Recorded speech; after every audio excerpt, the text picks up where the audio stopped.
Very warm good morning to one and all. Welcome to our virtual classroom of life skills.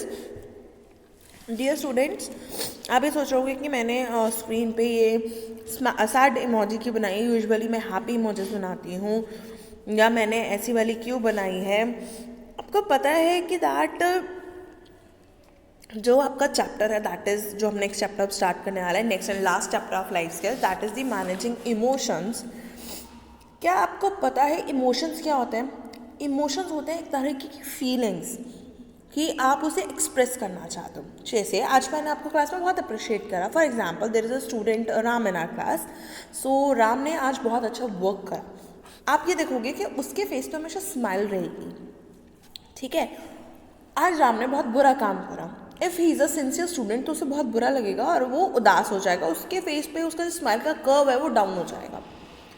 Ram ने आज किसी के साथ fight करी तो उसे बहुत गुस्सा आएगा. तो ये सारे इमोशंस हैं जो हमें मैनेज करने होते हैं. Sometimes we are not feeling good, हम बिल्कुल भी हैप्पी नहीं होते हैं, but we have to face so many things in our life, so many peoples in our life. So हमें वो सब करना पड़ता है. We have to manage the emotions. आप बहुत छोटे ही नहीं हो, अब आप बड़े हो गए, यू आर इन क्लास 8. मैं ये नहीं कहूँगी आप बहुत बड़े हो गए हो बच्चे, but still you have to manage your emotions. Okay, so ये चैप्टर को हम बहुत जल्दी जल्दी कवर अप करेंगे. कोई एक्टिविटीज़ में नहीं करेंगे, सीधा रीडिंग करेंगे और आपको मैं अच्छे से समझाऊंगी. So what is emotional intelligence? If you can manage your thought process and your mental state, then you can identify, definitely become successful in life. अगर आपको पता है कि हमें कहाँ पे क्या इमोशंस मैनेज करने हैं, हमें पता है कि हमें कहाँ पे क्या बोलना है, then we are going to definitely success in our life. Don't forget that we all live in a competitive world. ये मत भूलो कि हम ऐसे वर्ल्ड में रहते हैं जहाँ बहुत सारा कॉम्पिटिशन है. There are too many things going on in our minds.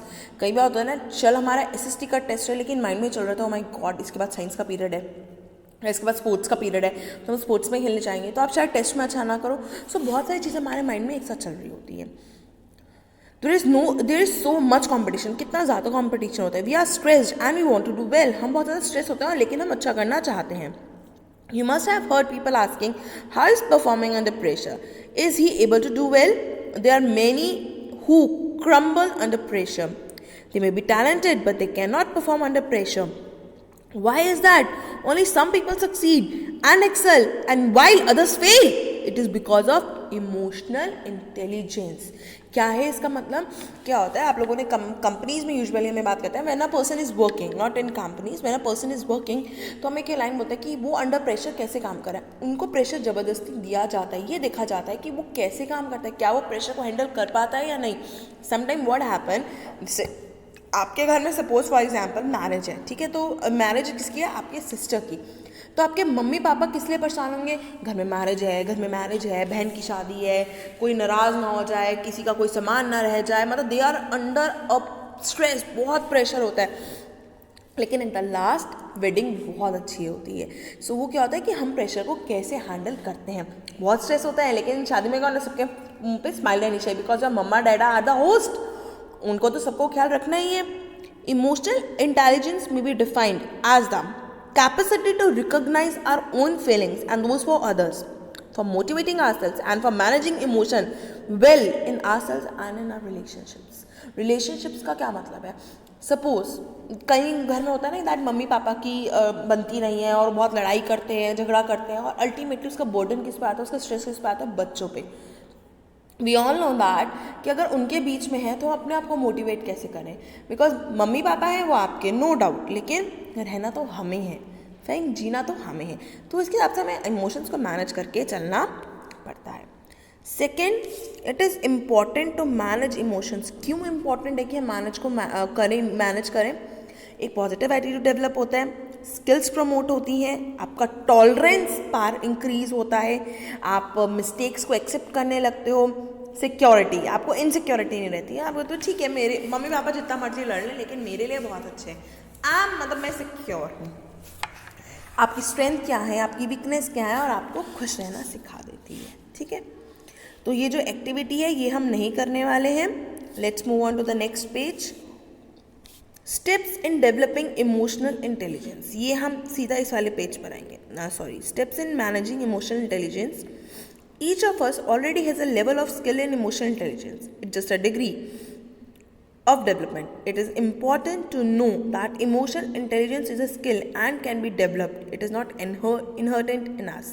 हमें पैदा होते साथ कहते हैं ना कि माँ के पेट से नहीं सीख कर आए हैं, ये हमारे अंदर हम सीख कर नहीं आए, हमें डेवलप करनी पड़ती है और एक ऐसी स्किल है जो हम जितनी जल्दी डेवलप कर लेंगे हमारे लिए उतना ही अच्छा होगा. During the famous 1996 world cup quarter final match between Pakistan and India at Bangalore, Amir Sohail went out to bat. वो बैट करने गया. He was getting runs with incredible ease. मतलब बहुत आसानी से उसने रन बना लिए. He was smashing Vikrant Prasad all over. Had Amir Sohail continued batting the same way, Pakistan could have probably reached a winning position, but that was not to be. Do you know why? ऐसा क्यों हुआ? Amir Sohail become overconfident and has lost control emotions. वो over confidence हो गया कि मैं तो run बनाए जा रहा हूँ और वो एकदम बेकार. After striking the ball he told Prasad, I will hit you wherever I want, the next ball I am going to hit you there. What happened the next ball? He was clean bowled. Pakistan lost the match. वो clean bowled हो गया और Pakistan match हार गई क्योंकि उसमें बहुत क्या था, ओवर कॉन्फिडेंस आ गया था. Now, the point I am trying to make is that Amir Sohail could not manage his emotions properly and turn overconfident. जब वो पहले रन बनाता चला गया तो वो ओवर कॉन्फिडेंट हो गया, हमने इमोशंस को मैनेज नहीं कर पाया, इसकी वजह से आपकी जो पाकिस्तान की जो टीम थी वो हार गई. This is what emotional intelligence is about, managing emotions. यही होता है कि हमें इमोशंस मैनेज करने पढ़ते हैं. हम जैन की स्टोरी भी नहीं पढ़ेंगे. लाइफ स्किल्स में आपके 2 चैप्टर हैं, that is praise and criticism and managing emotions, और आपके इन दोनों पर ही शॉर्ट नोट्स आएंगे. ओके,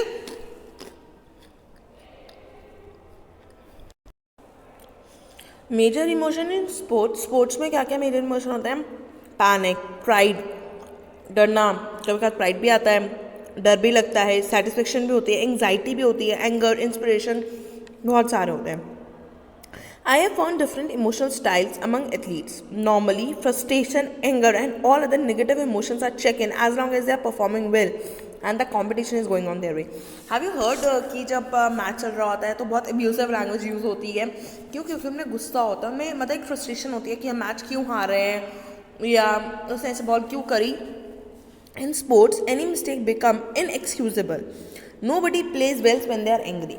अगर वो गुस्सा होता है तो कोई भी नहीं खेलता. When a mistake is made or you are losing, your temper rises and soon there is another error that occur and it almost cyclical. गुस्सा आ रहा है, आपने मिस्टेक करी, आप हार गए, फिर ये साइकिल में रिपीट होता रहता है. तो इफ यू आर एंग्री, हमें ऐसा कोई भी काम नहीं करना चाहिए. कहते हैं ना कि when you are anger don't take any decision and when you are happy don't make any excuses. Okay, so making a mistake, getting angry, negative attitude and making another mistake. Fine. Let's come to the next page. Again, there is activity which we are not going to do.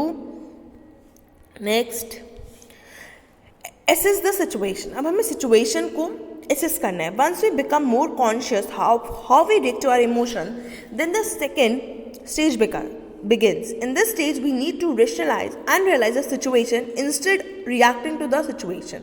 मतलब अगर हमें लगता है कि when we are not able to react to the situation, मुझे नहीं पता कि मुझे सिचुएशन में क्या करना है, तो it's better I should be quite. मैं थोड़ा चुप हो जाऊँ, मैं उस चीज़ को एनालाइज करूँ and then I will react. किसी ने मुझे कुछ बोला कि आपने ये काम कर दिया और वो बहुत गलत काम था, आपको ऐसे नहीं करना चाहिए था, तो इंस्टेड कि मुझे नहीं पता कि मुझे क्या बोलना चाहिए, it's better to be quiet. पहले मैं उनसे इस चीज़ को एनालाइज करूँ, वेयर आई एम रॉन्ग, क्या मैंने सच में कुछ ऐसा करा, and after that I'll give the answer to that particular person. Now managing the emotion, this is the most important step. Finally we are हम इस चैप्टर के बारे में पढ़ रहे हैं.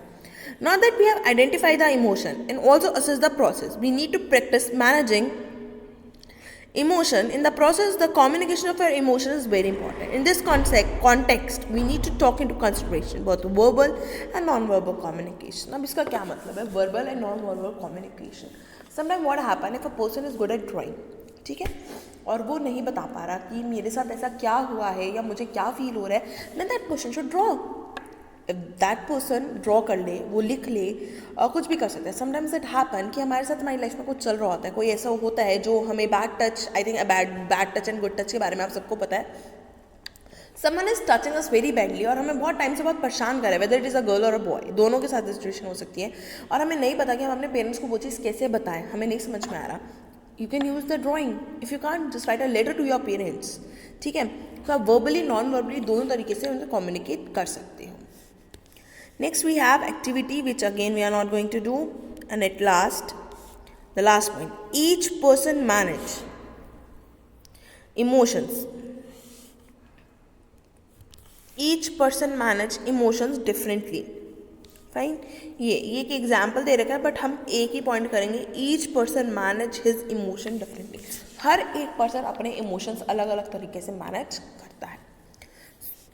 Dear student, that's all for the today's chapter.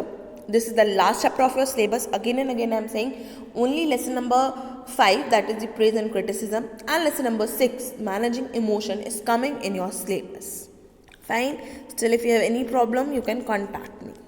And yes, from tomorrow onwards we are going to start our revision. 5 worksheets will be there.